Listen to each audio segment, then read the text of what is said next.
Speaker గారు చర్య తీసుకోకపోతే హైకోర్టుకు పోయినాం. హైకోర్టుకి పోతే హైకోర్టు తీర్పిచ్చింది. 4 వారాల్లో మీరు చర్య తీసుకోవాలి. మీరు ఏ నిర్ణయం తీసుకుంటారో ప్రకటించండి.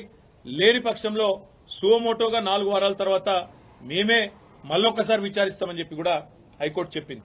నేను హైకోర్టుకి గౌరవ న్యాయమూర్తి గారికి కూడా హృదయపూర్వకంగా నేను ధన్యవాదాలు తెలియజేస్తా ఉన్నా బీఆర్ఎస్ పార్టీ పరంగా. ఎందుకంటే మీరిచ్చిన తీర్పు వల్ల ప్రజాస్వామ్యాన్ని గౌరవించినట్టయింది. మీరిచ్చిన తీర్పు వల్ల సుప్రీంకోర్టు తీర్పును గౌరవించినట్టయింది. అదే క్రమంలో ఎప్పుడైతే ఈ ముగ్గురు మీద తీర్పు వచ్చిందో ఆ రోజు కౌశిక్ రెడ్డి గారు మాట్లాడినారు. ఏమన్నారు కౌశిక్ రెడ్డి గారు?